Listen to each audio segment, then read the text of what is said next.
Our daily Bible reading today comes from Ecclesiastes chapter 1 through chapter 4. And our daily devotional today here at Carrollton Christian Fellowship comes from the beginning of Ecclesiastes chapter 1. And so with Ecclesiastes, what the king here is doing is the king is presenting now a problem. So the king in Ecclesiastes, he's presenting a problem, and this problem is the meaninglessness of life. That life is meaningless.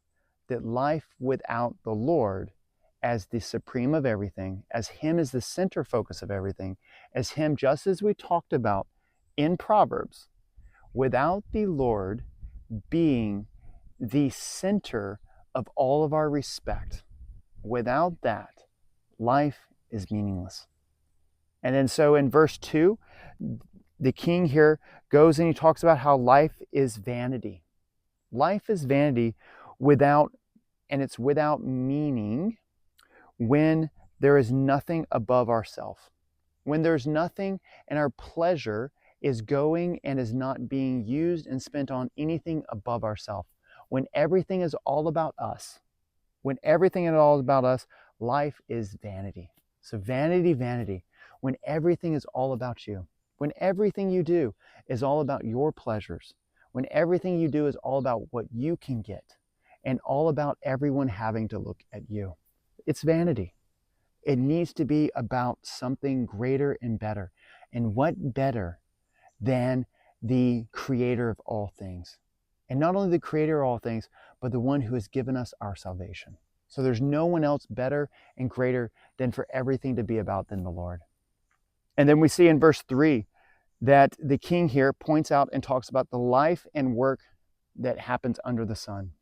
And then in verse 4 through 7, the king here points out the unending cycles of creation.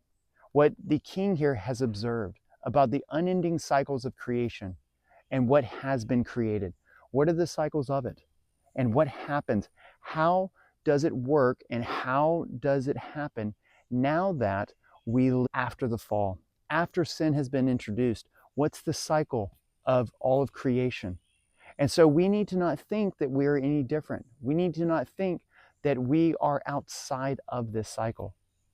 And then in verse 8 through 11, the king here points out that it is very important to understand the cycle of labor, to understand how labor works, to understand the purpose of labor, to understand that it's not all about obtaining for yourself, but that all labor, if it's not done for the Lord and it's not done with the purpose of the Lord and what the Lord desires and purposes for you to do, if it's not done for that and if it's only done for you and for nothing else but you, then guess what? It's vanity and it's meaningless, because the cycle of this labor is that it will stop. And so I hope this can be a good encouragement for you. I hope this will encourage you to dig deeper, to go deeper in our reading today, in this knowledge that the king has and that the king is given.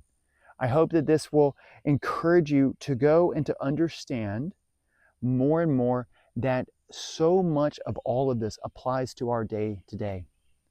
And just like how things are today in our economy and how things are in the economy and whenever, that the cycles that happen in the labor force, the cycles that happen with life and death, the cycles that happen with how life and work happens under the sun, that with this understanding and with this knowledge, and when everything is placed in proper perspective with the Lord, then the Lord is able to give understanding, to give knowledge, and able to give blessing in its season and for its purpose.